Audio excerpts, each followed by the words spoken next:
everyone. I'm just going to get right into it because I have a lot of thoughts, a lot of things I want to touch on, and really, I don't want to waste any time today. So, if you have somehow been unaware, Charlie Kirk has been killed.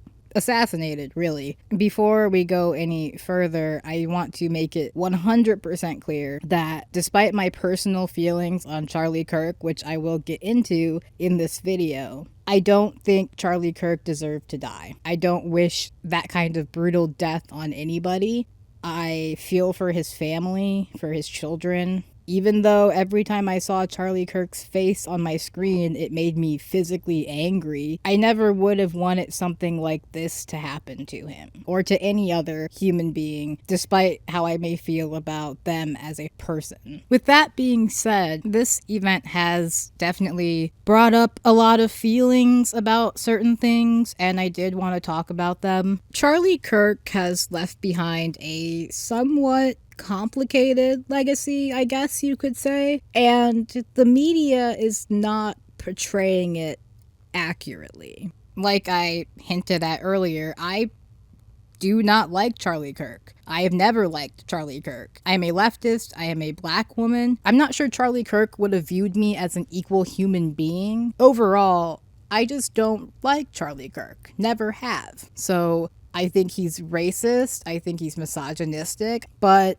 again, I never would have wished for him to die. Gun violence is devastating for our society and our communities. The media has been painting Charlie Kirk as a more positive figure, obviously. They're going to talk about his better aspects, how he was able to connect with younger people and get them politically involved, how he was able to have quote-unquote conversations with the other side, ignoring how he lied and pushed certain ideas that hurt minorities and marginalized communities, ignoring how even when he was shot, he was pushing the idea that there are a ton of trans shooters. So again, my energy towards Charlie Kirk is, and has always been, fuck him. I don't like him, and his death does not change that. I still don't like him. I still disagree with many of the things he said, and I still kind of hate him. He has left behind a legacy that is going to be devastating, I think, to our political landscape for perhaps decades to come. The other side of this was the reaction from people across the world, essentially. You had Israeli figures, including Benjamin Netanyahu himself, saying, "Pray for Charlie." You obviously had Trump, but you had Kamala Harris, Barack Obama, Bill Clinton even came out of the fucking woodworks. I think Biden rose from the dead to make a post about this. In a way, I understand why. I understand why they're doing this. This is another incidence of political violence after one that took the lives of a representative and her husband earlier this year. But there is a part of me that feels so devastated at how this response has come out after 2 years of genocide in Gaza, after watching thousands of children be blown up by Israel, having their lives just destroyed, devastated. And it's been silence from these figures. Absolute silence from them. Or in some cases, defense of the actions of Israel. And this has nothing to do with Charlie Kirk. This is not his fault. Although Charlie Kirk's own opinions on Israel are one thing. This is just a comparison. This is just another aspect that I can't help but notice when all of these outpourings of grief and support come from political figures who have remained silent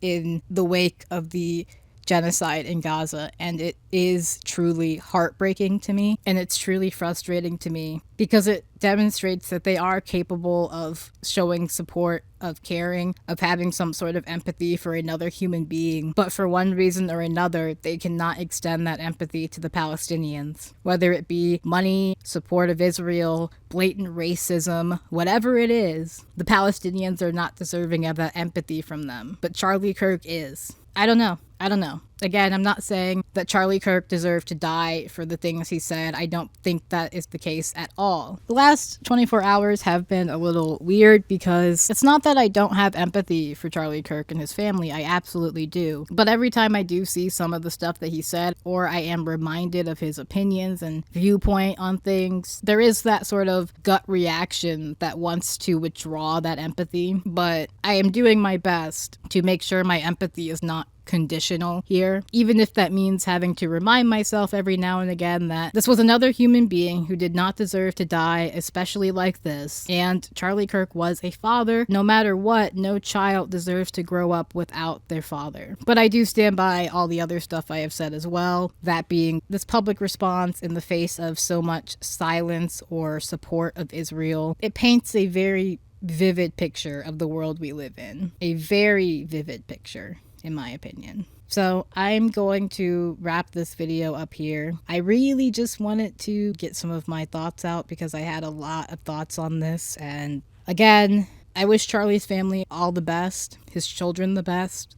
They did not deserve this. Charlie did not deserve this. No matter how much I may not agree with him or how much I may not like him, he did not deserve this. And I think it's important that people who did not like Charlie and did not agree with him, that's okay. It's okay to still say that. It's okay to make that known, even now that he is gone. Don't let the way the media is painting him push you into silence on who he actually was. Charlie Kirk deserves to have the legacy that he earned. And that's a legacy of being someone who was extremely racist, extremely homophobic, extremely bigoted, and pushed his agenda at every turn. Him dying does not change the truth. And my fear is that the public narrative about Charlie Kirk is going to shift so much, and they're going to create a martyr out of him so much that there's just nothing we can do. Obviously, the Trump administration has vowed to come down on leftists in general because of this.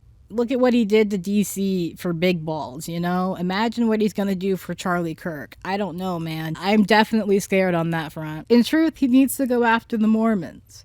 It happened in Utah. We'll say it was a Mormon. Mormons get away with too much anyways, okay? I couldn't help myself. Utah was involved. I had to get one jab in at the Mormons. You know how it is. Alright, again, I'm gonna end the video. Thank you so much for watching. Honestly, do all the usual stuff. Like it, subscribe, leave a comment. All the usual stuff. Let me know how you're feeling about this. I'm curious to hear other people's opinions on Charlie and his legacy, essentially, now, I guess, and the public perception that has been created by the media. I'm definitely curious to hear what you guys think of all of that, but other than that, I don't have much else to say, so take care of yourselves, free Palestine, and goodbye.